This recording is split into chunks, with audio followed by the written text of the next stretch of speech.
our frontline staff in the NHS are the absolute best of us, and they deserve the best from politics, and they deserve us being honest about what's going on. 1 in 6 Scots are on a waiting list.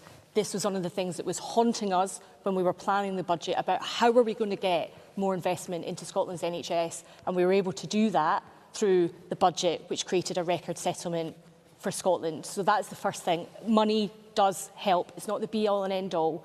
It does help. Of course, here in Scotland, health is devolved. And for those of you that are languishing on a waiting list, who can't get a GP appointment, who don't have access to dentistry, who have often, in some cases, gone private, having never in a million years thought they'd do that, have dipped into your own savings to do that, the thing I'd say to you is, see in 2026 when you're holding a ballot paper in your hand, and at that point the SNP will have been in administration for nearly 20 years.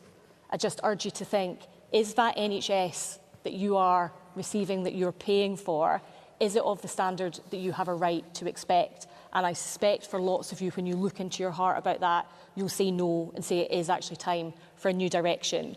The First Minister has indeed made an NHS speech. He's said he's taken personal control of the NHS. Actually, all we got was reheated announcements. There is no workforce plan, and there's no plan that I can see that will actually deal with that fundamental problem. 1 in 6 people, on average, in an audience like this, be on a waiting list. It can't be right. Can't be right.